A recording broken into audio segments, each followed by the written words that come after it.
ఈ సభకు అధ్యక్ష వహిస్తున్న ప్రొఫెసర్ కాసిం గారు, ప్రత్యేకంగా రాష్ట్ర ముఖ్యమంత్రి ప్రియతమ నాయకులు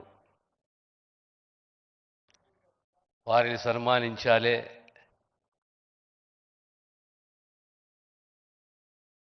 నాలుగు 5 దశాబ్దాల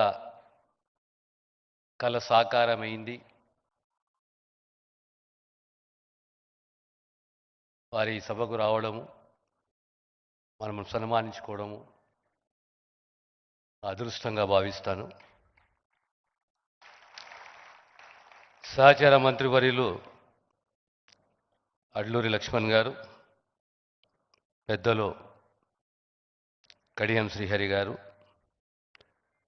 సహచర ఎమ్మెల్యే లక్ష్మీకాంతరావు గారు, వీరేశం గారు, యాదయ్య గారు, మిత్రుడు సంపత్ కుమార్ గారు, ప్రీతం గారు, మిత్రులారా, నాయకునికి ఒక కమిట్మెంట్ ఉండాలి.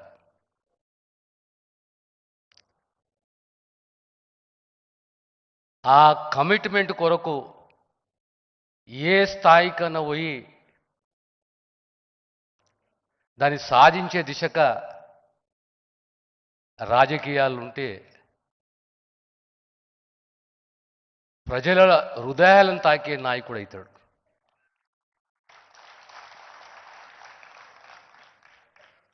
నేను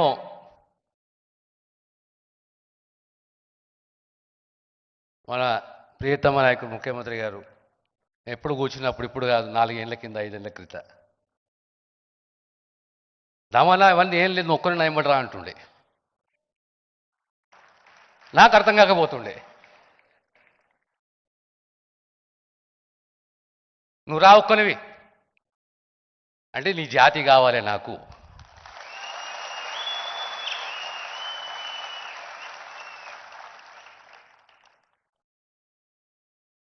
ఆ కమిట్మెంట్ చూశాను.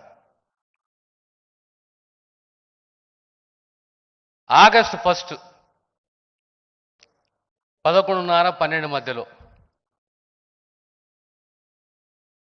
అసెంబ్లీలో నా ఆఫీస్ రూమ్లో కూర్చున్నాను. విలేకరులు మిత్రులు ఉన్నారు, పాత్రికేయులు.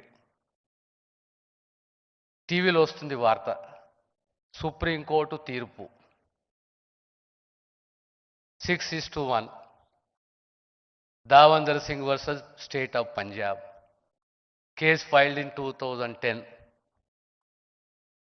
ఆఫ్టర్ 14-15 ఇయర్స్ తీర్పు వచ్చింది. ఒక 5 నిమిషాలు ఆ వార్తను మాకు విలేకరులు చూపెట్టి చూసుకుంటూ కూర్చున్నాను. నేరుగా అసెంబ్లీలోకి పోయి, వారు అసెంబ్లీ లోపల ఉన్నారు, సీఎం గారు ఈ సుప్రీంకోర్టు తీర్పు వచ్చింది. సుప్రీంకోర్టు తీర్పు వచ్చిందా అంటే వచ్చింది. మనం స్టేట్మెంట్ ఇస్తున్నాం అసెంబ్లీలో వితిన్ 1 అవర్ అని చెప్పారు.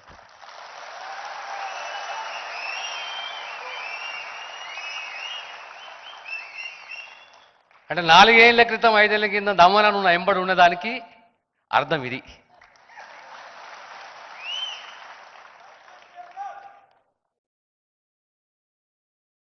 స్టేట్మెంట్ ఇచ్చారు. ఏ government which has reacted within 1 hour, 1.5 hour on a Supreme Court judgment.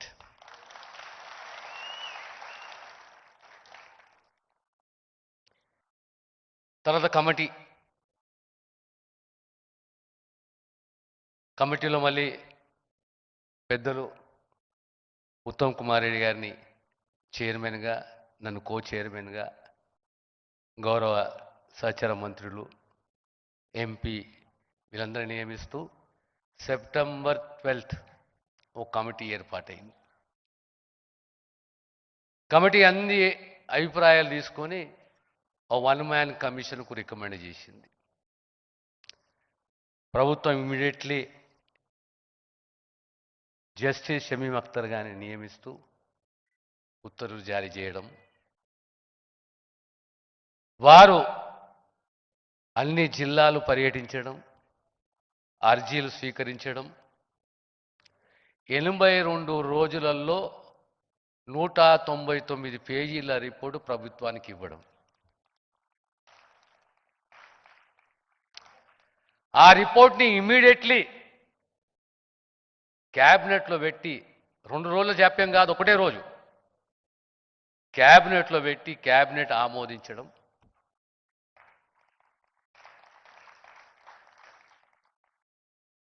మార్చి 17న అసెంబ్లీలో బిల్లు ప్రవేశపెట్టడం. ఆ రోజే బిల్ పాస్ కావడం. 18న కౌన్సిల్లో బిల్లు పాస్ కావడం. ఏప్రిల్ 14న 15/2025 యాక్ట్ రావడం. ఈ పూర్తి ప్రక్రియ 8 మాసాలు. Entire process took about 8 months, right from the statement made by the Honorable Chief Minister on the floor of the House to the bill becoming an act.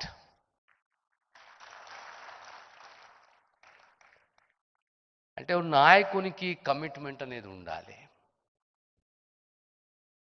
అందులో ఏ pressure ఉండే, ఎలాంటి pressure ఉండే, ఎంత ప్రమాదకరమైన ప్రెషర్ ఉండే, ఆ ప్రెషర్ని తట్టుకొని ఇది నా కమిట్మెంటు, ఇది నేను తీర్చిస్తా, ఖచ్చితంగా చేస్తా అని చేసి చూపెట్టిన ఘనత ఆ నాయకత్వం రేవంత్ రెడ్డి గారి.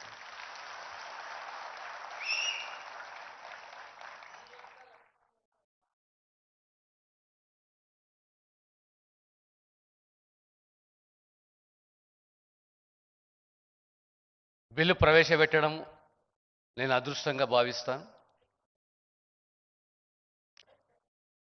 బిల్లు యొక్క ముఖ్య ఉద్దేశము, లక్ష్యము, ఎయిమ్స్ అండ్ ఆబ్జెక్టివ్స్ అది నేను అదృష్టంగా భావిస్తాను. ఇదే రకంగా 2013లో సబ్ప్లాన్ చట్టం తీసుకొచ్చాం. ఆనాడు కూడా ఆ కమిటీ చైర్మన్ని, ఆనాడు యాక్ట్ తీసుకొచ్చాము. ఇక్కడ 2-3 ప్రధానమైన అంశాలు చక్కగా